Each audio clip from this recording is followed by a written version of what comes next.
அனைவருக்கும் வணக்கம். பாரம்பரிய திருவள்ளுவர் குலவம்சம் பிரசன்ன ஜோதிடர் சுப மாரிமுத்து திருப்பூரிலிருந்து இந்த பதிவு உங்களுக்காக. ஐயா வணக்கங்க ஐயா. வணக்கம் ஐயா. ஐயா இப்போது மக்கள் சார்பாக ஒரு கேள்வி இன்றைக்கி நான் கேட்கலான் இருக்கேன். கேளுங்க ஐயா. ஐயா, அதாவது இந்த ஜாதகத்தில் முடக்கு இருக்கு, ஜாதகத்தையும் முடக்கிருச்சு, கண்டிப்பாக அதனால் வாழ்க்கையில் நிறைய பிரச்சனைகள் அப்படின்னு சொல்லி நிறைய பேர் கேட்குறாங்க. கண்டிப்பாங்க ஐயா. இந்த முடக்குங்கிறது என்னங்க ஐயா? அதற்கும் கர்மாவுக்கு ஏதாவது சம்மந்தம் இருக்காங்க ஐயா? ரொம்ப பற்றி சொன்னீங்கன்னா ரொம்ப உதவியாக இருக்குங்க. நல்ல கேள்விங்க ஐயா. இந்த கர்மாவே முதல்ல எங்கேருந்து வருது அப்படிங்கிறது தான் இப்போ நம்ம சொல்ல போகிறோம். இதுவரைக்கும் எத்தனையோ கருத்துக்களெல்லாம் நீங்கள் இந்த உலகத்தில் கேட்டிருப்பீங்க. ஆனால் இந்த பதிவில் நீங்கள் பொறுமையோடு இந்த கருத்தை ஒரு இனிமையோடு நிதானமாக கேட்டிங்கன்னா உங்களுடைய ஊழ்வினை கர்மா எங்கிருந்து உருவாச்சு, இதனுடைய இந்த கர்மானால் நாம் என்ன கஷ்டப்படுறோம், நாம் இந்த பூமியில் பிறக்கிறதுக்கு என்ன வரம் வாங்கி வந்தோம், நம்ம பாவ புண்ணியமெல்லாம் ஜாதக கட்டத்தில் போய் எப்படி எடுக்கிறது, நம்மளுடைய தோஷம்னு சொல்கிறோமே அந்த தோஷம் எப்படி கிரியேட் ஆகுது, நம்ம இந்த பூமியில் பிறக்கும்போது கொண்டு வந்த கர்மாவா, இல்லை கடவுளே நம்மளுக்கு ஒரு தண்டனையாக கொடுத்த கர்மாவா, இல்லை நம்ம இந்த பூமிக்கு வந்ததுக்கு அப்புறம் செய்த கர்மாவா, இது எல்லாத்தையுமே நம்ம பொறுமையாக கேட்கணும்னா கண்டிப்பாக இந்த பதிவை நீங்கள் பொறுமையோடு கேளுங்க. உங்களுக்கு இதில் ஒரு பெரிய ஒரு ரகசியம் ஒன்று அடங்கியிருக்குது. அந்த ரகசியத்தை தான் இன்றைக்கி இந்த உலகத்துக்கு அரங்கேற்றம் பண்ணுறேன். இந்த முடக்கு நம்ம ஐயா கேட்டதில் ஒரு அற்புதமான ஒரு விஷயம் என்ன அப்படின்னு கேட்டிங்கன்னா, முடக்குங்கிறது அந்த காலத்தில் பெரிய திறமையை கட்டி போட்டு வச்சுட்டா நம்மனால் அது இயங்க முடியுமாங்க? முடியாது இல்லைங்களா ஐயா? முடியாது. அப்போது அதே மாதிரி ஜாதக கட்டத்தில் நமக்கு வேண்டிய யோகத்தை கடவுளே நம்மளுக்கு நாம் செய்த பாவத்தினால அது முடக்கி வச்சிருச்சுன்னா அந்த பாவகத்தை அந்த ஜாதகர் அனுபவிக்க முடியுமா? அனுபவிக்க முடியாது. அப்போது அந்த அனுபவிக்க முடியாமல் வெளி உலகத்தில் போய் நம்ம தேடி போன பிறவியில் செய்த பாவத்தை இந்த பிறவியில் நீங்கள் தேடி கண்டுபிடிச்சி வாழ்க்கையில் நீங்கள் எப்போ மேலுக்கு வர்றது? அப்போது அந்த கர்மா 12 ராசி கட்டத்துக்குள்ள 27 நட்சத்திரத்தில் 9 கிரகங்களுக்குள்ள ஒரு பெரிய ஒரு ஆத்துமாத்துமான கர்மா, உங்கள் பூர்வ ஜென்ம கர்மா இதுக்குள்ளே எங்கேயோ ஒரு இடத்துல முடங்கியிருக்குது. இந்த முடக்க மட்டும் உங்கள் ஜாதகத்தில் நீங்கள் கண்டுபிடிச்சிட்டிங்கன்னா ஹைலைட்டாக வாழ்கிறதுக்கு, இந்த உலகத்தில் சுதந்திரமான வாழ்க்கை வாழ்கிறதுக்கு ஒரு மிகப்பெரிய பொக்கிஷம் உங்கள் ஜாதகத்துக்குள்ளேயே இருக்குது.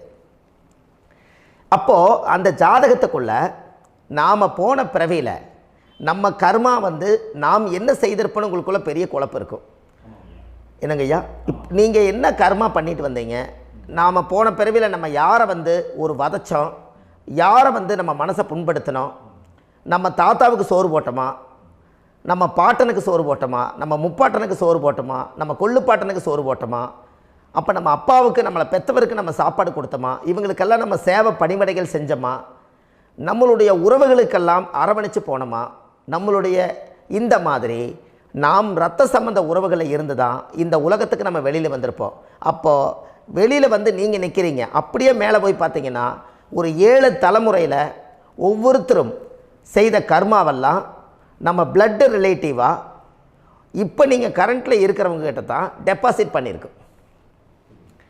அப்போ இது தெரியாமல் நாம் ஜாதகத்துக்குள்ளே போய் தசாபுத்தி நல்லா தனுங்க இருக்குது, நான் ரொம்ப கஷ்டப்படுறேன், என் ஜாதகத்தில் போய் பார்த்தேன் எல்லா கிரகங்களும் நல்ல வலிமையாக இருக்குன்னு தான் சொன்னாங்க, ஆனால் இன்னும் என்னுடைய கடன் அடையலை, இன்னும் என்னோடய கர்ம தீர்ந்த மாதிரியே தெரியல, எனக்குள்ளே ஒரு தாட்டு என்னமோ நான் ஒரு பின்தங்கின வாழ்க்கையிலே வாழ்ந்துட்டுருக்கேன் அப்படின்னு நீங்கள் சொல்லும்போது, அப்போ இதையெல்லாம் தாண்டி ஒரு கர்மா உங்களுடைய ராசி கட்டத்துக்குள்ளே எங்கேயோ ஒரு பக்கத்தில் ரகசியமாக புதைஞ்சிருக்கு. அப்போது அந்த ரகசியமாக புதைஞ்சிக்கக்கூடிய அந்த முடக்கு தான் இன்றைக்கி இந்த உலகத்துக்குள்ளே நீங்கள் தெரிஞ்சுக்கக்கூடிய விஷயம். அப்போ அந்த முடக்குங்கிறது ஒன்று உண்மை. இந்த உலகத்துக்கு நம்மளை எல்லாத்துலேயும் நல்லா யோசிச்சு பாருங்கள். 12 ராசி கட்டம் இருக்குதுங்களா ஐயா? ஆமாங்க ஐயா. ஆனால் கிரகம் எத்தனை இருக்குதுங்க? 9 தான் இருக்குங்க ஐயா. ஆமாம், 12 ராசிக்கு 12 கட்டத்துக்கு 12 கிரகம் கொடுத்துருக்கலாமல்ல கடவுள். அப்போ ஏன் 3 கட்டத்தை மட்டும் எம்டி பண்ணி மீதி 9 கிரகத்தை வச்சுக்கிறாருன்னா, அப்போ நாம் செய்த 3 தலைமுறை கர்மாவுக்கு அது எந்த கட்டம் பிளாக் ஆகுதோ அந்த கட்டத்துக்குள்ளே ஏதோ ஒரு ரகசியம் இருக்கிறனால தானே எங்கேயோ ஒரு பக்கத்தில் நீங்கள் கண்டிப்பாக கர்மாவில் மாட்டுவீங்கிறது கடவுளே படைச்சு தானே இதை உருவாக்கியிருக்காரு. 12 ராசிக்கு 12 கட்டம் கொடுத்துருந்தா எங்கே நீங்கள் சுற்றி வந்தாலும் ஏதோ ஒரு வீட்டுக்குள்ளே போய் உட்காந்துக்கலாம்.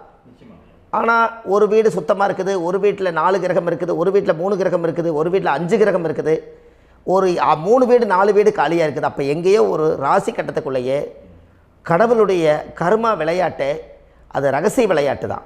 அப்போது இந்த இடத்துல தான் உங்கள் ஜாதகத்தில் முடக்கு இருக்குது. இந்த முடக்கை நீங்கள் எப்படியெல்லாம் அதை ஆராய்ச்சி பண்ணி கண்டுபிடிக்க முடியும் அப்படிங்கிற ஒரு விஷயத்தை தான் இன்றைக்கி நம்ம இந்த உலகத்துக்குள்ளே இதை நுழைக்க போகிறேன். இப்போ அப்பா செய்த பாவம்னு ஒன்று இருக்குமில்லங்க ஐயா, நம்ம அறியாத வயசில் தெரியாதில்ல, அப்பா செய்த பாவம்னு இருக்கும். அப்பாவுடைய சொத்து பிள்ளைக்குத்தானா, அப்பாவுடைய பாவம் பிள்ளைக்குத்தானே, என்னங்க ஐயா? சரி, அப்போ தாத்தா இருக்கிறாரு, தாத்தாவுடைய கர்மா உயிர் எங்கே எழுதி வைக்கிறாருங்க? அப்போது மகனை விட்டுறாரு. அப்போ தாத்தா மாதிரியே முகம் இருக்குது, தாத்தா மாதிரியே அவருடைய நடை உடை பாவனை இருக்குது, அவர் தாத்தாவுடைய ஜீனு தான் அப்படின்னு இவர் சொல்லும்போது, அப்போ தாத்தாவுடைய சொத்து பேரனுக்கு சொந்தம்னா தாத்தாவுடைய பாவம் எங்கே போகுங்க? Very good. அப்போ அப்போது இந்த கர்மா எப்படி டிரான்ஸ்ஃபர் ஆகுதுன்னு உங்களுக்கு தெரியுதா? அப்போ நீங்கள் போன பிறவியில் அந்த தாத்தாவுடைய பேரனை நீங்கள் பிறக்கிறதுக்கு கர்மம் உங்களை செயல்பட வச்சுருக்குது. அதனால் நீங்கள் தாத்தாங்கிறீங்க. அதனால் அந்த கௌரவமாக எங்கள் தாத்தா சம்பாரித்த சொத்து நான் தான் அனுபவிக்கணுங்கிற விதியை நீங்கள் உருவாக்கிறீங்க. அப்போது இந்த ஜாதகத்தில் அந்த ஊழ்வினை தோஷந்தான் ஏதோ ஒரு வழியில் உங்களை கர்மாவை செயல்படுத்துது. அதனால தான் இந்த ஜாதகத்தில் எந்த ஒரு முடக்கை எடுக்கிறதா இருந்தாலும் சூரியன் என்ற நட்சத்திரம் எதுவோ அந்த நட்சத்திரத்துக்கு எந்த வீடு முடக்காகுதோ அங்கே தான் உங்களுடைய கர்மா ஒளிஞ்சிருக்கும். இதுதான் உங்களுடைய பெரிய ஒரு பொக்கிஷமான ரகசியம். சரிங்க ஐயா, இப்போ இதில் நவகிரகங்கள் 9 இருக்கும்போது ஏன் சூரியனை மட்டும் நம்ம இதில் எடுத்துக்கணும்னு நீங்கள் சொல்கிறீங்க? நல்ல கேள்விங்க ஐயா. நீங்கள் கேட்டீங்க பார்த்தீங்களா, 9 நவகிரகம் இருக்கும்போது சூரியனை மட்டும், அந்த சூரியன் என்ற நட்சத்திரம் பிறக்கும்போது அந்த வீடு மட்டும் முடக்காகுன்னு நீங்கள் கேட்டீங்க இல்லையா?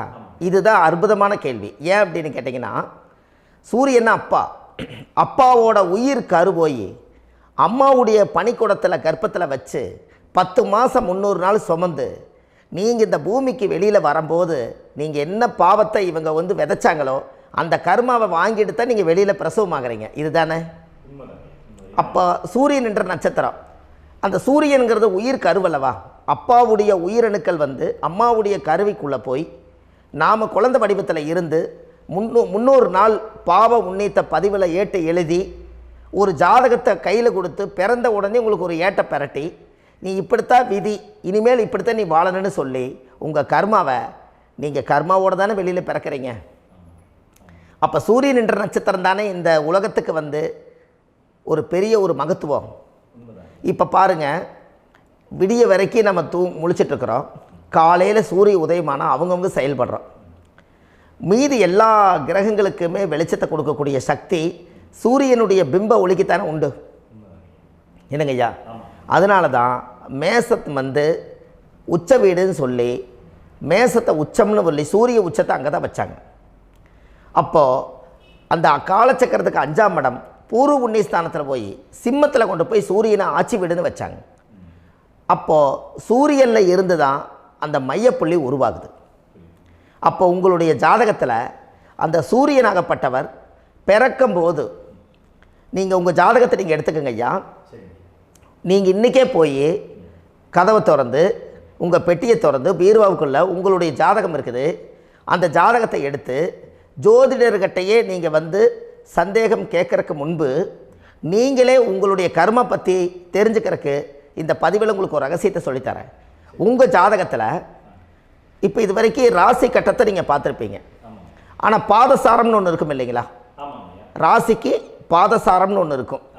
சூரியன் என்ன நட்சத்திரத்தில் இருக்குது, சந்திரன் என்ன நட்சத்திரத்தில் இருக்குது, செவ்வாய் என்ன நட்சத்திரத்தில் இருக்குது, புதன் என்ன நட்சத்திர காலில் நிற்குது, இதெல்லாமே அந்த சாரம் இல்லாத ஜோதிடம் சோரம் போய்விடும். அதனால் அந்த சாரத்தில் நிற்கிது பார்த்தீங்களா கிரகம், அதில் இப்போ நீங்கள் உங்களுடைய ராசி கட்டத்தை ஓப்பன் பண்ணுங்கள்.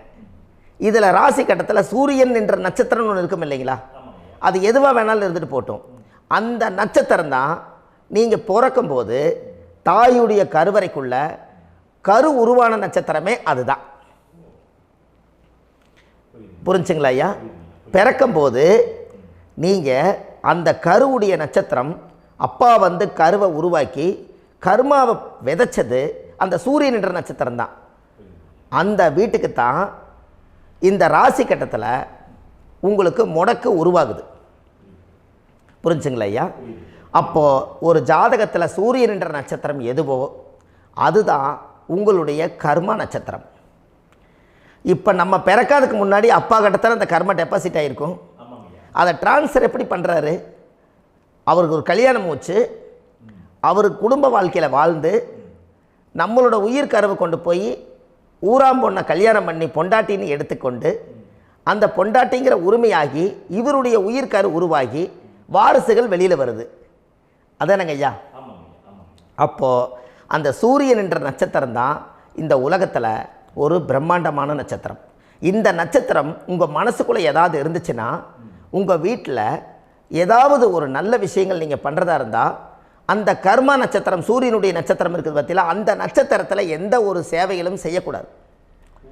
அதுதான் கர்மா. அதை போய் நீங்கள் ஆக்டிவேட் பண்ணி விட்டீங்கன்னா அது முன்னோர்களை வந்து நீங்கள் வந்து தொந்தரவு பண்ண மாதிரி. அந்த கர்ம நட்சத்திரம் தான் உங்கள் வாழ்க்கையில் அது புதஞ்சிருக்கிறதா.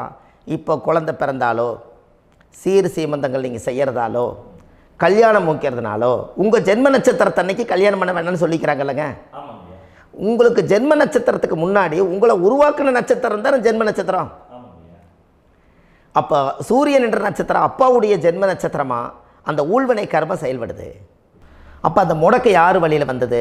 முன்னோர்கள் வழியில் வந்தது. முன்னோர்கள் கட்டி வச்சது யாரைய? குலதெய்வத்தை. அப்போ அந்த குலதெய்வத்தை போய் சாமிக்கு போய் வீடு வாசல்லாம் வலித்து குலதெய்வத்தை போய் தேங்காய் பழம் பூ மாலை கல்கண்டு வாங்கி அர்ச்சனை பண்ணி ஒரு அன்னதானம் ஒன்று பண்ணிவிட்டு சாமிக்கு பொங்கல் வச்சு நைவேத்தியம் பண்ணிவிட்டு உங்கள் ஜாதகத்தை வச்சு பூஜை பண்ணிவிட்டு வாங்க. அதுக்கப்புறம் தான் உங்கள் கர்மாவை கண்டுபிடிக்கிறதுக்கு வழியே பிறக்கும். குலதெய்வத்தை வணங்காமல் கோவிந்தா கோவிந்தா என்று பல தெய்வத்தை வணங்கினாலும் பலனொன்றும் இல்லைன்னு அந்த காலத்தில் முன்னோர்கள் சொல்லி வச்சுக்கிறாங்களா இல்லைங்களா? அதனால் கண்டிப்பாக அதை கண்டுபிடிச்சி நீங்கள் அதுக்கு ஒரு நைவேத்தியம் பண்ணால் மட்டும்தான் முதல்ல உங்கள் 5ஆம் பாவம் முன்னோர்கள் அது வேலை செய்யும். குலதெய்வ ஆலயத்துக்கு போயிட்டு வாங்க. போயிட்டு வந்துட்டு இந்த கர்மவினை தோஷத்தை நிவர்த்தி பண்ணுறதுக்குண்டான சரியான பரிகாரத்தை நம்ம எடுப்போம்.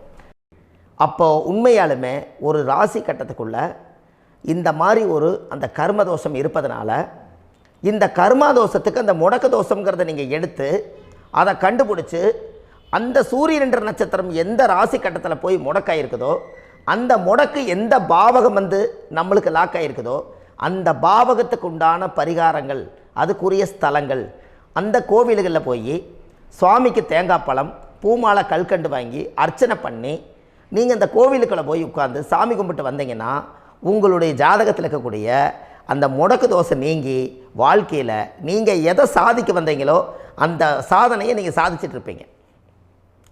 புரிஞ்சுங்களா ஐயா? ஏன் அப்படின்னா அந்த முடக்கு நட்சத்திரத்துக்குள்ளே தான் ஒரு தோஷம் இருக்குது. இப்போ அந்த காலத்தில் பாருங்கள் ஐயா, முன்னோர்கள் எல்லாம் நிறைய பேர் கோவில் கட்டி வச்சுட்டு போயிருக்காங்களா இல்லைங்களா? இந்த கோவில் எதுக்காக கட்டி வச்சுக்கிறாங்கன்னா அவங்க கட்டினவங்களுக்கும் அந்த முடக்கு தோஷம் இருந்திருக்குது. ராஜாக்கள் இருந்திருக்குது, மன்னர்கள் காலத்தில் இருந்திருக்குது, ஜமீன்தார் காலத்தில் இருந்திருக்குது. இப்போ அவங்களுடைய அமைப்புகள் எல்லாமே முன்னோர்கள் என்னமோ அறியாமல் தெரியாத தன்னடக்கம் இல்லாத ஒரு கர்மாவை இவங்க செஞ்சிட்டாலும் அதுக்குரிய பரிகார ஸ்தலங்களை கொண்டு போய் அந்த காலத்திலே ஜாதகம் பார்த்து நம்ம வந்து முன்னோர்களுடைய பாவத்தை நாம் செய்த பாவத்தையும் தீர்த்துட்டு நமக்கு கீழே அடுத்த சந்ததிகள் அடுத்த தலைமுறைகள் வந்தாலும் இந்த கோவில்களுக்கு வந்து விளக்கு போட்டு சாமி கும்பிட்டு இந்த மண்ணை மிதிச்சிட்டு போனால் அன்னையோடு அந்த கர்மா தீருங்கிறது அந்த காலத்திலேயே முடக்க தோஷ பரிகாரத்தை கோவில் வழியில் அந்த காலத்தை திசை திருப்பி வச்சுருக்காங்க. அப்போ நீங்கள் கோவிலுக்கு போகாமல் கண்டிப்பாக இந்த பரிகாரத்தை நீங்கள் உடைக்க முடியாது. ஏன் உடைக்க முடியாதுன்னா இப்போ நீங்கள் எத்தனை வருஷம் வாழ்கிறீங்க ஐயா? 120 வருஷமே வச்சுக்கோங்க. சூரியன் திசை 6 வருஷம், சந்திரன் திசை 10 வருஷம், செவ்வாய் திசை 7 வருஷம், ராகு திசை 18 வருஷம், குரு திசை 16 வருஷம், சனி திசை 19 வருஷம், புதன் திசை 17 வருஷம், கேது திசை 7 வருஷம், சுக்கிரன் திசை 20 வருஷம். இப்போ நான் சொன்ன டோட்டலெல்லாம் கூட்டிங்கன்னா 120 வருஷம் வரும். இது ஒரு மனிதர் பிறந்து பூரண ஆயுளோடு வாழ்ந்தால் இந்த 120 வருஷம் வாழ்ந்தால் அவர் இந்த பூலோக பதவி விட்டு சிவலோக பதவி போயிடுவார். அதுக்கு பேர் தான் பூரண ஆயுள் என்று பொருள். அப்போ இந்த பூரண ஆயுளை வாழ்ந்தவருக்கு 120 வருஷம். கோயில் எத்தனை வருஷம் வாழுதுங்க ஐயா? கோயில் பழங்காலத்து கோயிலெல்லாம் எத்தனை வருஷம் வாழுதுங்க?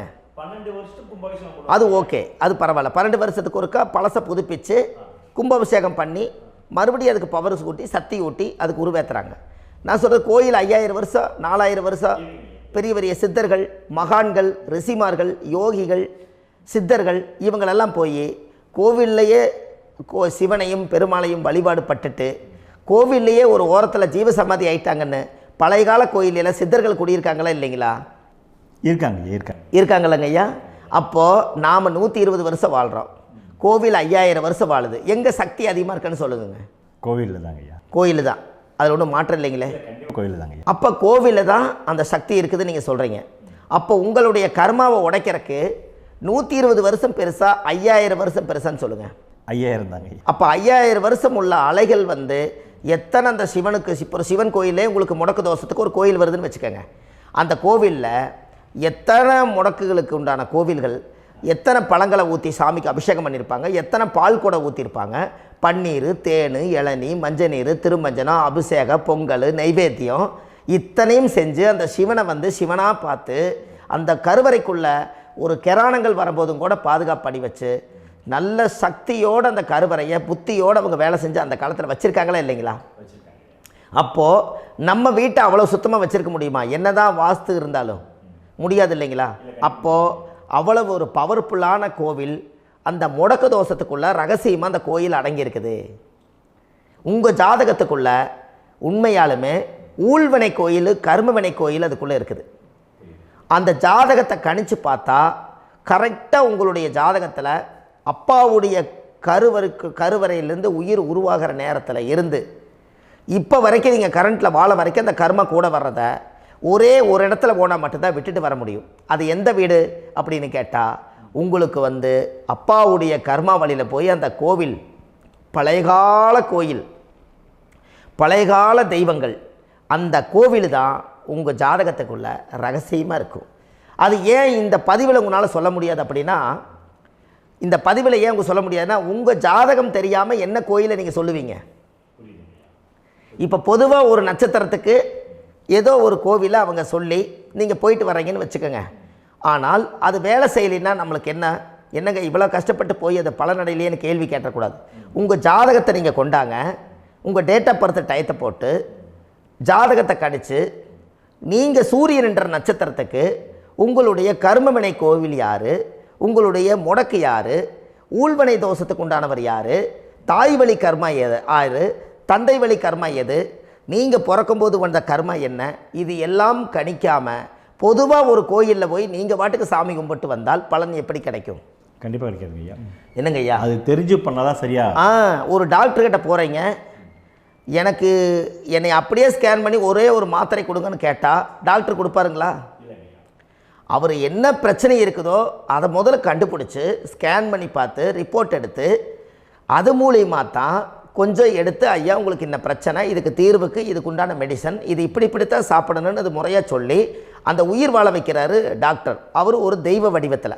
கரெக்டுங்களா ஐயா? அப்போ உங்களோட கர்மா எங்கே செயல்படுது அப்படின்னா, இந்த முடக்க நீங்கள் இந்த பதிவில் தெரிஞ்சுக்கங்க. அதுக்குரிய நட்சத்திரம் என்னன்னு தெரிஞ்சு வச்சுங்க. உங்கள் ஜாதகத்தில் சூரியன் என்ற நட்சத்திரத்தை எடுத்துக்கங்க. அந்த வீட்டுக்கு முடக்க இந்த பதிவில் எந்த வீடு லாக் ஆகிருக்குதுங்கிறத நான் உங்களுக்கு இந்த வீட்டில் சொல்கிறேன். அந்த வீட்டு நீங்கள் பாருங்கள், உங்களுடைய லக்கணத்துக்கு அது எந்த வீடு. இப்போ லக்கணத்துக்கு ஒரு 7வது வீடுன்னே வச்சுக்கோங்க. அப்போ லக்கணத்துக்கு 7வது வீடே முடக்கு. அப்படி ஒரு முடக்கு ஆகிப்போச்சுன்னா ஒரு ஜாதகத்தில் லக்கணம் தான் 1, 7ஆம் இடம்ங்கிறது மனைவி ஸ்தானம். ஒரு ஆணுடைய ஜாதகத்துக்கு 7ஆம் இடம் தான் மனைவி. அவருக்கு நல்ல மனைவி அமையாமல் ஆடம்பரம் இருந்தும் வீடு அரண்மனை மாதிரி இருந்தும் அந்த மனைவியை ஒரு சந்தோஷமாக அவர் அனுபவிக்க முடியாது. புரிஞ்சுங்களா ஐயா? சந்தோஷமாக அனுபவிக்க முடியாது. ஏன் அப்படி? 7ஆம் இடத்துல தான் அவரோட கர்மா உட்கார்ந்துருக்குது. கரெக்டாக சொன்னீங்க. 7ஆம் இடத்துல தான் அந்த கர்மா உட்கார்ந்துருக்குது. அப்போ அந்த 7ஆம் இடத்துல இருக்கக்கூடிய அந்த கர்மா போன பிறவியில் நீ மனைவிக்கு சோறு போடாமல் மனைவியை கட்டி வச்சு அடிக்கிறதும், மனைவியை துன்புறுத்துறதும், அந்த மனைவி இருக்கவே இன்னொரு வாழ்க்கைக்குள்ளே போகிறதும், இங்கே வாழ வேண்டிய தாம்பத்திய சந்தோஷத்தை கொண்டு போய் இன்னொரு இடத்துல கொடுக்கறதும், தெரிஞ்சிருந்தே நம்மளுடைய மனசுக்குள்ளே திருடுத்தனமாக வாழ்கிறதும், இது எல்லா கர்மாவும் போன பிறவியில் நாம் செய்த ஊழ்வினை கர்மா தான் உங்கள் ஜாதகத்தில் 7ஆம் இடம் முடக்கு. அப்போ அந்த 7ஆம் இடம் முடக்கா இருந்துச்சுன்னா கண்டிப்பாக உங்கள் ஜாதகத்தில் நீங்கள் என்ன அனுபவிச்சிட முடியும்? நல்ல நண்பர்கள் கிடைக்க மாட்டாங்க, நல்ல ஒரு பார்ட்னர்ஷிப் அமையாது, நல்ல ஒரு நட்பு வட்டங்களில் எதையும் அனுபவிக்க விடாது, ஒரு அங்கீகாரமான உறவுகளில் போய் நம்ம ஸ்ட்ராங்காக நிற்க முடியாது. 7ஆம் இடம் என்பது தாம்பத்திய வாழ்க்கை, பூர்த்தி இல்லாத வாழ்க்கையாக இருக்கும். இப்படியெல்லாம் அந்த ஜாதகத்தில் ஒரு பொதுவாக ஒரு ஜாதகத்தில் 7ஆம் பாவம் முடக்காயிட்டால் இந்த கர்மாவை அவர் அனுபவிச்சுக்கிட்டே இருப்பார். இது எப்போத்தான் அதுக்கு ஒரு தீர்வு வேணுங்கய்யா? அந்த கோயில் எதுன்னு நீங்கள் கரெக்டாக சொன்னீங்க. இப்போ இது மனிதனால் செயல்படுது. மனிதர்கள் தான் கோயிலை கட்டி வச்சாங்க.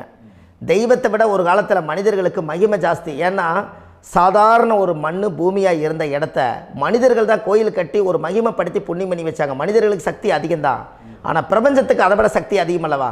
ஐயா, நீங்கள் கோவிலுக்கு போய் அந்த கர்மா உடைக்கிறதுக்கு கோவிலில் சக்தி இருக்குது, ரைட்டு. ஆனால் நம்ம வீட்டுக்கும் கோயிலுக்கும் ஒரு மிகப்பெரிய தொடர்பு என்னென்னா, அந்த கோயில் கட்டுறவங்க எல்லாமே பழைய காலத்து கோயிலெல்லாம் பாருங்கள், பஞ்சபூதத்தை வச்சு கட்டியிருப்பாங்க. பஞ்சபூதத்தை வச்சு தான் கட்டுவாங்க கோயில். அது உங்களுக்கு தெரியணும் இல்லைங்களா? பஞ்சபூதம்னா நீர், நெருப்பு, காற்று, பூமி, ஆகாயம். இந்த பஞ்சபூதத்தினுடைய சக்திகள் எல்லாம் ஒரே நேர்கோட்டுக்கு என்னைக்கு வருதோ அன்னைக்கு தான் அந்த கோவிலுடைய பாலக்கால் போட்டு 1000-2000 வருஷம் நிலச்சி நிற்கிறது. காரணம், இந்த பிரபஞ்சத்தில் பஞ்சபூதம் எப்படி நிலச்சி நிற்குதோ அதுபோல் 5000 வருஷம் நிற்கிறதுக்கு அந்த பஞ்சபூத சக்தி வச்சு தான் சாமி சிலையை பிரதிஷ்டை பண்ணி வச்சுருப்பாங்க. அதனால தான் இந்த கோயில்கள் எல்லாம் 5000 வருஷமாயும் எத்தனையோ கிராணங்களை எல்லாம் தப்பிச்சிருக்கிறதுக்கு காரணம். அப்பேற்பட்ட புண்ணிய ஸ்தலம் உங்களுக்கு எதுன்னு தெரியணும் அல்லவா? என்னங்க ஐயா? அப்பேற்பட்ட புண்ணிய ஸ்தலம் உங்களுக்கு எதுன்னு தெரிஞ்சால் தானே நீங்கள் போய் செய்ய முடியும், இல்லாட்டி கண்டிப்பாக தெரியாது. அப்போ இந்த முடக்கு தோஷத்தை கடவுள்கிட்ட கொண்டு போய் ஒப்படைக்கணும். நாம் பிறக்கும் போது கொண்டு வந்த கர்மாவை நாம் இருக்கும் காலத்தில் கொண்டு போய் இந்த கர்மாவை சுத்தப்படுத்தி, நீங்கள் பாவ ஆத்மாவை இந்த பூமியில் பிறந்து பூலோகத்தில் எல்லா புண்ணியத்தையும் செஞ்சுட்டு இந்த பூலோகத்தை விட்டு நீங்கள் போகும்போது புனித ஆத்மாவாக போகணுன்னா உங்கள் கர்மாவை கொண்டுட்டு போகாதீங்க, கர்மாவை நிவர்த்தி செய்யுங்க. என்னங்க ஐயா? அப்போ கர்மாவை சுத்தப்படுத்துங்க. கர்மாவை சுத்தப்படுத்திட்டு உங்களுக்கு பிறக்கிற குழந்தைகளுக்கு அந்த கர்மாவை டிரான்ஸ்ஃபர் பண்ணாமல் உங்களோட நில் பண்ணுங்க. ஒரு உதாரணம் சொல்லட்டுங்களா ஐயா? ஒரு காந்தம் ஒன்று இருக்குது இல்லைங்களா? ஒரு காந்தம்ங்கிறது ஒரு தாத்தாவாக வச்சுக்கோங்க. ஒரு இரும்பை கொண்டு போய் வச்சா ஒட்டு மோட்டாதா? அப்போ ஒட்டுனோடனே காந்தம்ங்கிறது தாத்தா, அவருக்கு பிறந்த வாரிசுக்கு அந்த கர்ம டிரான்ஸ்ஃபர் ஆயிருமா? சரி, இன்னொரு இரும்பை கொண்டு போய் வைங்க, ஒட்டு மோட்டாதா? அப்போ அது பேரனுக்கு வைங்க, பேரனுக்கு வந்துருச்சு அந்த கர்மா. இன்னொரு இரும்பை கொண்டு போய் வைங்க, அந்த காந்தத்துக்கு நேர் இன்னொன்று வைங்க, ஒட்டு மோட்டாதா? அப்போ அதை கொண்டு போய் நம்ம கொள்ளு பேரனுக்கு வைங்க. இப்படியே டிரான்ஸ்ஃபர் ஆகி தலைமுறையாக இந்த கர்மா தொடர்ந்துக்கிட்டே இருக்குது. இந்த இடத்துல கொண்டு போய் காந்தத்துக்கு இரும்பு ஒட்டிகிட்டே இருக்குதுல்ல, இந்த இடத்துல ஒரு மரக்கட்டை செஞ்சு கொண்டு போய் கரெக்டாக வச்சுக்கினே போட்டுமா? அந்த மரக்கட்டையை கொண்டு போய் வைக்கிறவர் யார்? மரக்கட்டை வச்சுட்டு அடுத்த வாரிசு புனிதமாக பிறந்துட்டு அந்த மேலே இருக்கிற கர்மாலாம் இந்த அடுத்த இதுக்கு வராதில்ல. இதுதாங்க ஐயா கர்மா. தொடர்ந்து வரக்கூடிய கர்மாவை அதை நில் பண்ணணுங்கிறதுக்கு பேர் தான் இந்த உதாரணத்தை சொன்னவங்களுக்கு. அப்போ நாம் இந்த பூலோகத்தில் நம்ம ஒரு தாயுடைய கருவறையில் இருந்து தொப்புள் கொடி அறுக்கும் நேரம் நாம் என்ன கர்மாவை வாங்கி வந்திருந்தாலும் அதையெல்லாம் ஆராய்ச்சி செய்து ஜாதகத்தில் முழுமையாக கண்டுபிடிச்சி ஒரு காலம் இல்லைனாலும் ஒரு காலம் நம்ம நல்லா இருக்கிறதுக்காக, நம்ம வாரிசுகள் எல்லாம் நலமடைஞ்சு வளமடைஞ்சு வர்றதுக்காக இந்த கர்மா தோஷத்தை கரெக்டாக கண்டுபிடிச்சி சரியான கோவிலுக்கு போய் நீங்கள் கர்மாவை நிவர்த்தி பண்ணி அங்கே பூஜை புனஸ்தானங்கள், சகசரநாம பூஜைகள், ஓமங்கள், வழிபாடுகள் இதெல்லாம் நீங்கள் செஞ்சு உங்களுடைய பாவத்தை எல்லாம் கழித்து உங்கள் ஜாதகத்தவே யோகமாக மாற்ற முடியும். கண்டிப்பாக மாற்ற முடியும். ஏன்னா நம்ம யாரை நம்பி செய்கிறோம்? சரியான கடவுள்கிட்ட வழிகாமிக்க போகிறோம். அப்போ கடவுள் பொய்யாயிருவாரா? ஐயா நம்ம அதாவது அந்த காலத்தை சொல்லுவாங்க, சத்தியுள்ள சாமி கும்பிட்டு புத்தி உள்ள உள்ளே பெக்கணும்னு சொன்னாங்க. 16 வதபதன்னு பெக்கலை, எல்லாம் அறிவோடு பெற்றாங்க. அதனால் எல்லாமே தாய் தந்தைகள் பேச்சை கேட்டாங்க.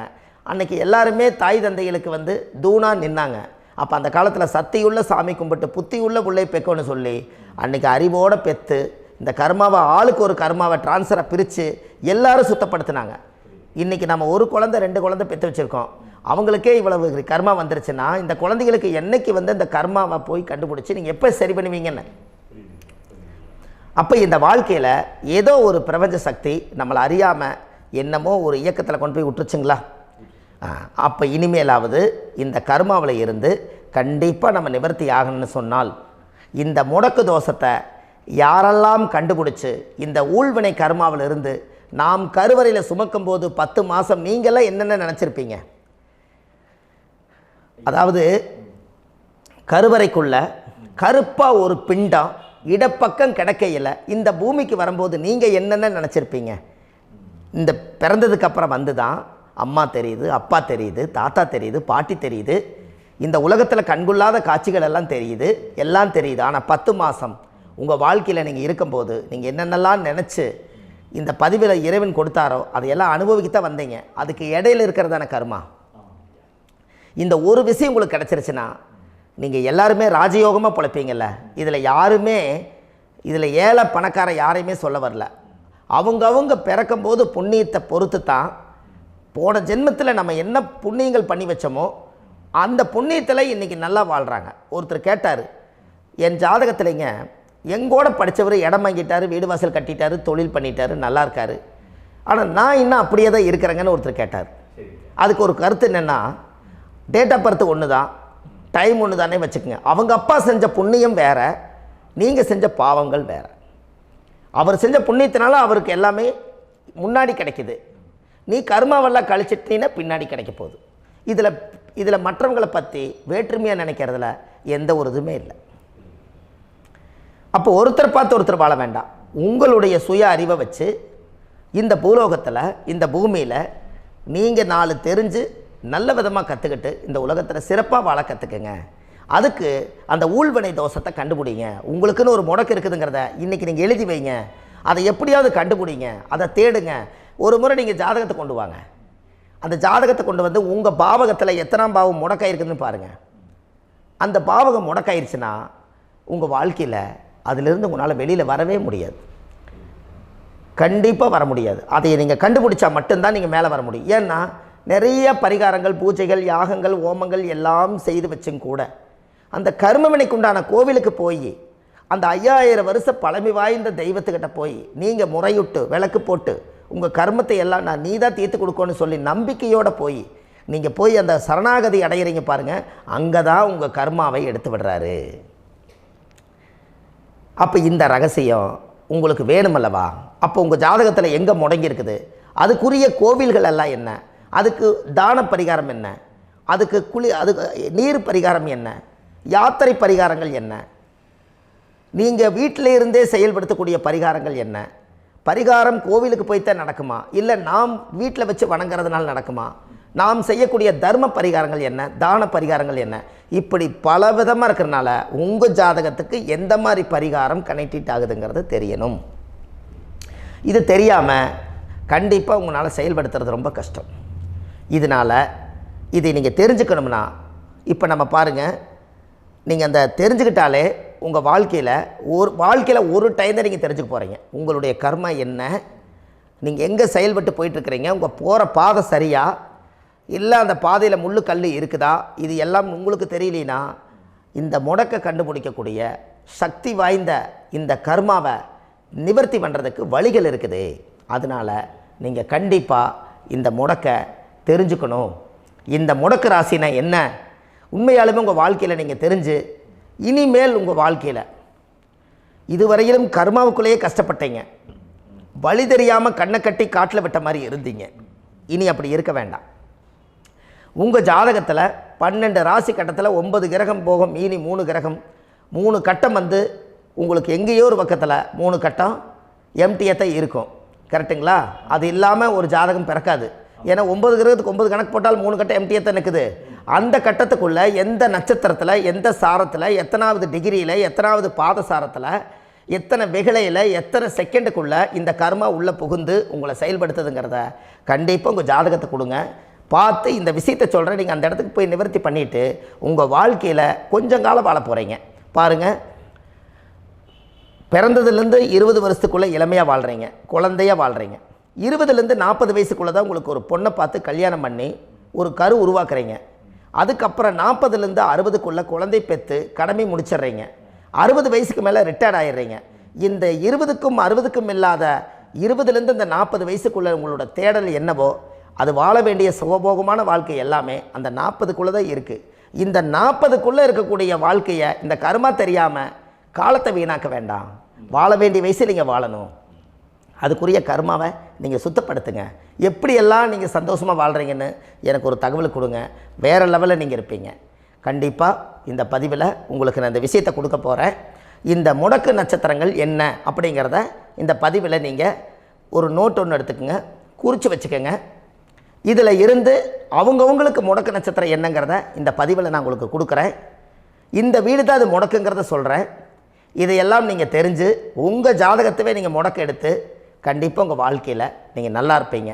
அதுக்கு ஒரு நோட் எடுத்து வச்சுக்கோங்க. இது வரைக்கும் கர்மாவை பற்றி நம்ம பேசினோம். உங்கள் ஜாதகத்தில் சூரியன் என்ற நட்சத்திரத்துக்கு தான் முடக்குன்னு சொன்னீங்களே, எந்த வீடுங்கிற ரகசியத்தை இன்றைக்கி நம்ம எல்லோரும் தெரிஞ்சுக்கலாமா? இத்தனை காலமாக நீங்கள் தெரிஞ்சுக்காத ஒரு ரகசியத்தை இன்றைக்கி உங்கள் ஜாதக கட்டத்தில் நீங்களே முடக்க கண்டுபிடிச்சி அதுக்குண்டான பலனை தேட போகிறீங்க. அந்த தேடல் தான் உங்களை கொண்டு போய் உட்கார வைக்க போகுது. ஒரு உதாரணம், உங்கள் ஜாதகத்தில் பாதசாரம் இருக்குது அல்லவா? அந்த பாதசாரத்தில் சூரியன் என்ற நட்சத்திரம், சூரியன் நின்ற நட்சத்திரம் பாதசாரத்தில் கரெக்டாக எடுங்க. உங்கள் வாழ்க்கையில் சூரியன் என்ற நட்சத்திரம் அஸ்த நட்சத்திரமாக இருந்தால் மீன வீடு தான் முடக்கு, மீன ராசி வீடு தான் முடக்கு. அப்போ மீனம் என்பது யாரோட வீடு? அது குருவோட வீடு. அப்போ நல்ல வழிகாட்டுறதுக்கு ஒரு குரு கிடைக்க மாட்டார். நம்மளுக்கு வாழ்க்கையில் நம்ம என்ன பண்ணுறதுனே நம்மளுக்கு தெரியாது. அப்போ நம்மளுக்கு ஒரு அள்ளி கொடுக்கலன்னு சொல்லி கொடுக்குறக்கு ஆள் வேணும். அப்போ நம்ம ஜாதகத்தில் முன்னோர்கள் அந்த காலத்தில் ஆசீர்வாதங்கள் எல்லாம் கொடுக்காமல் இருக்கிறதுக்கு நம்ம பிண்ட பூஜைகள், மோட்சம் கொடுக்கறதுக்கு உண்டான தர்ப்பணங்கள் இதெல்லாம் நம்ம கொடுக்காமல் விட்டுருப்போம். அந்த முன்னோர்களுக்கெல்லாம் நம்ம செய்யாமல் விட்டுருப்போம். பாட்டம் பாட்டியோட சாபபாவங்கள், அந்த காலத்தில் மண்ணவாரி தூத்துறது, மாறில் அடிக்கிறது, கோயில் குளத்தில் விழுந்துறது, அந்த மாதிரி ஏதாவது ஒரு சாப சத்தியங்கள் எல்லாம் குருமார்களுக்கு நீங்கள் கொடுத்துருந்தீங்கன்னா அந்த கர்மா தான் உங்களுக்கு மீன வீடு முடக்கு. அப்போ இந்த மீன வீடு முடக்க நீங்கள் சரிப்படுத்திட்டீங்கன்னா உங்கள் வாழ்க்கை ரொம்ப நல்லா இருக்குமே. அஸ்த நட்சத்திரத்தை இது வரைக்கும் நீங்கள் பார்த்தீங்க. அடுத்தது சித்திரை நட்சத்திரத்தை பற்றி அடுத்த பதிவில் நம்ம பார்ப்போம். நம்ம ஆன்லைன்லேயே ஜாதகம் பார்க்குறோம். உங்கள் date of birth, time, place கொடுத்தீங்கன்னா போதும். உங்களுக்கு ஜாதகத்தை கணிச்சு ஃபோன்லேயே உங்களுக்கு கர்ம ராசி கண்டுபிடிச்சி உங்களுக்கு உண்டான கர்ம பரிகாரத்தை சொல்லி உங்கள் வாழ்க்கையில் ஒரு வெளிச்சத்தை கொண்டு வர்றதுக்கு என்றைக்கும் உங்களுக்கு உறுதுணையாக இருப்பேன். நீங்கள் கண்டிப்பாக இந்த பதிவுகள் எல்லாம் இது உங்களுக்காகத்தான். இது அதிகாலை நேரத்தில் பிரம்ம முகூர்த்தத்தில் இந்த பதிவை உங்களுக்கு முழுமையாக சமர்ப்பணம் பண்ணுறேன். இதை கற்று, இதை வழி நடத்தி, இதைய எப்படியெல்லாம் இந்த முடக்கை கண்டுபிடிச்சி இப்படியெல்லாம் பேச வச்சு அழகு பார்க்க நம்ம முன்னோர்களுடைய ஆசீர்வாதமும், இந்த முடக்கை கண்டுபிடிச்ச குருமார்களும், அவங்களுடைய குடும்ப பாரம்பரிய வம்சாவளிகளும் எல்லாருமே நல்லா இருக்கணும். அதுக்காக இந்த நேரத்தில் நான் அடியேன் சுப மாரிமுத்தாக இருந்து திருப்பூர்லேருந்து இந்த பதிவை உங்களுக்கு நான் கொடுக்குறேன். கண்டிப்பாக இந்த முடக்கு கோயிலுக்கு, இந்த முடக்கு தோஷத்துக்கு உண்மையான பரிகாரங்கள், எளிமையான பரிகாரங்கள் நீங்களே வாழ்க்கையில் செஞ்சு ஆதிகால பரிகாரங்கள் உங்கள் மனசுக்குள்ளே இருக்குது. அதை செயல்படுத்தினா மட்டும் போதும், வாழ்க்கை எங்கேயோ போயிடும். கண்டிப்பாக ஒரு முறை உங்கள் ஜாதகத்தை அனுப்பி வைங்க, உங்களுக்கு நான் பார்த்து பலன் சொல்கிறேன்.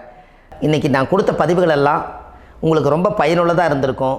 உங்களுக்கு இது வரைக்கும் எத்தனையோ கர்ம வினைகளை பற்றி தெரியாமல் இருந்திருப்பீங்க. இந்த பதிவில் நிறைய கேட்டு தெரிஞ்சுக்கிட்டீங்க.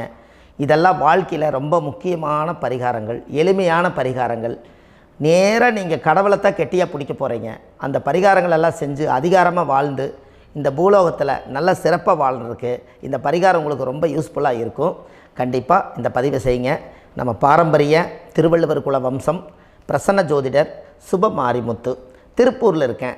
30 ஆண்டு காலமாக நம்ம ஜோதிடம் பார்த்து கொண்டு இருக்கிறோம். இவ்வளவு காலமாக எத்தனையோ ஆயிரக்கணக்கான மக்களுக்கு நம்ம ஜோதிடம் பார்த்து வழிகாட்டி நிறைய மக்களுக்கு நிறைய சேவைகள் செஞ்சுருக்கேன். நிறைய கோயில் கட்டி வச்சுருக்கேன், கும்பாபிஷேகங்கள் பண்ணி வச்சுருக்கேன், அன்னதானங்கள் நிறையா பண்ணி வச்சுருக்கேன், புண்ணிய யாத்திரைகள் நிறைய போய் வந்திருக்கேன். மக்களுக்காகவே நான் உங்களுக்கு உழைக்க தயாராக இருக்கேன். இந்த ஜோதிடம் என்னுடைய ஒரு பாரம்பரியமாக, என்னுடைய அப்பா தாத்தா முன்னோர்கள் இதெல்லாம் எங்களுடைய குலத்தொழில் இது. அதனால் நாங்கள் பாரம்பரியமாக திருவள்ளுவர் குல வம்சம். வள்ளுவர் வாக்குன்னு யூடியூப் சேனலில் போனீங்கன்னா 1000 பரிகாரங்கள் கொடுத்துருக்கேன். அதுவும் உங்களுக்கு ரொம்ப யூஸ்ஃபுல்லாக இருக்கும். வள்ளுவர் வாக்கு அப்படின்னு போடுங்க, அப்படி இல்லைன்னா சுப மாரிமுத்துன்னு போடுங்க. இதில் பரிகாரங்கள் நிறையா கொடுத்துருப்பேன். கண்டிப்பாக இதெல்லாம் நீங்கள் சந்தித்து நீங்கள் ஒரு சப்ஸ்கிரைப் பண்ணி வச்சுக்கோங்க. நான் போடக்கூடிய பதிவுகள் எல்லாமே உங்களுக்கு நோட்டிஃபிகேஷனாக வந்துடும். அதனால் நீங்கள் ஒரு சப்ஸ்கிரைப் பண்ணி வச்சுக்கோங்க. தினமும் ஒரு தகவல் உங்களுக்கு கொடுத்துக்கிட்டே இருக்கேன். இதெல்லாமே உங்களுக்கு ஒரு பெரிய சந்தோஷமான நிகழ்ச்சிகள். என்றைக்கும் உங்களோட நான் வாழ்கிறேன். உங்களுடைய குடும்பத்தில் நான் ஒருத்தராக இருந்து குடும்ப ஜோதிடராக நான் இருப்பேன். கண்டிப்பாக ஆயுளுள்ள வரைக்கும் உங்களுக்காக இந்த ஜோதிடத்துக்கு உழைச்சி உங்கள் குடும்பத்தில் ஒருத்தராக நான் வந்து ஒரு ரத்த உறவில் நான் வந்து இந்த பூர்வ ஜென்மத்தில் உங்களுக்கு நான் கடமைப்பட்டிருக்கேன். கண்டிப்பாக அடுத்த பதிவில் உங்களை நான் சந்திக்கிறேன். வாழ்வது ஒரு முறை, வாழ்த்தட்டும் தலைமுறை. நன்றி, வணக்கம்.